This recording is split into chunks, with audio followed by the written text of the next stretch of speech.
Magandang araw, ako po si Mark Lester Lirag at ito po ang aking daily devotion.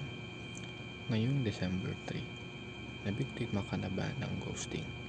Jesus, the image of the invisible God, na tinalakay po ni Pastor Russell Ocampo sa 365 daily devotion. Ang Bible verse po yung araw ay galing sa Colossians chapter 1 verse 15. Sabi po ay, "The Son is the image of the invisible God, the firstborn over all creation." Alam mo na ang daming kabataan ngayon, pati adults, ang nakaka-experience ng ghosting. Yung bigla na lang nawawala, wala man lang closure, walang explanation or pasabi man lang. At minsan, hindi lang sa relationships, minsan sa kaibigan din, sa family, or kahit sa mga opportunities na dumarating sa atin. Iniiwan tayo nitong confused, nasasaktan at parang nagtataka, ano bang nangyari, bakit nawala, or ano bang nagawa ko. Pero ngayon, gusto kong i-connect yung feeling na yan sa truth na galing sa Colossians chapter 1 verse 15. Kasi minsan, iniisip natin, si God parang ganun din, invisible, silent, minsan parang hindi present. Minsan sinasabi natin, Lord, nasan ka? Hindi kita makita, hindi kita maramdaman. At dahil hindi mo siya nakikita physically, minsan na-feel mo na parang ginughost tayo ng Panginoon. Pero ang maganda dito sa verse na ito, sinasabi na si Jesus ang imahe of the invisible God. Ibig sabihin, si Jesus ang sagot sa tanong na, Lord, ano ba itsura mo? Nasaan ka ba?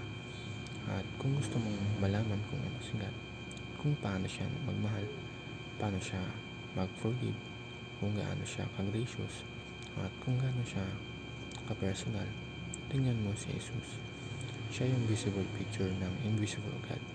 Hindi siya ghoster, hindi siya mysterious na bigla-biglang nawawala na lang sa buhay natin.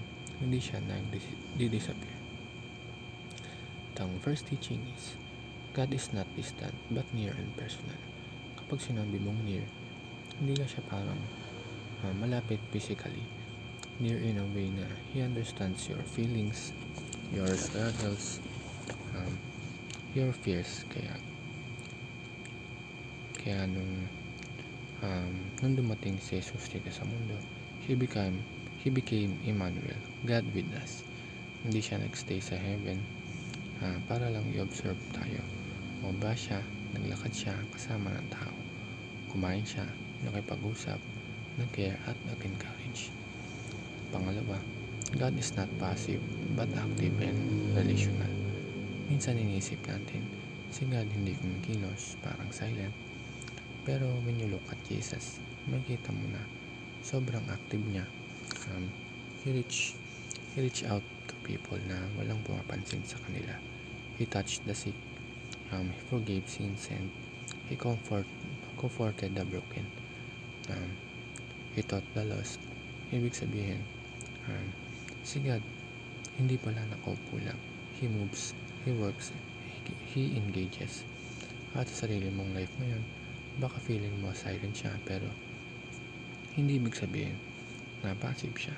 May ginagawa siya behind the scenes para ihanda tayo, protektahan tayo, at guide tayo.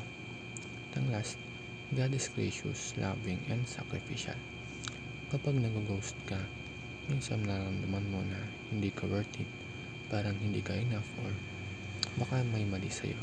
Pero kay Jesus, nakikita natin na si God hindi ganun mag-isip tungkol sa'yo. Jesus gave Himself for us fully, sacrificially, unconditionally. Meaning, yung love na meron si God para sa atin, hindi fleeting, hindi pabago-bago, at hindi biglang nawawala na lang. His love is steady, His love is constant. At sa panahon na feeling natin na iniiwan na tayong lahat, tandaan natin, si Jesus hindi tayo ginost. Siya pa nga yung naghanap sa atin. Siya yung lumapit sa atin at siya yung nagbigay ng sarili niya para sa atin. Yun lamang po.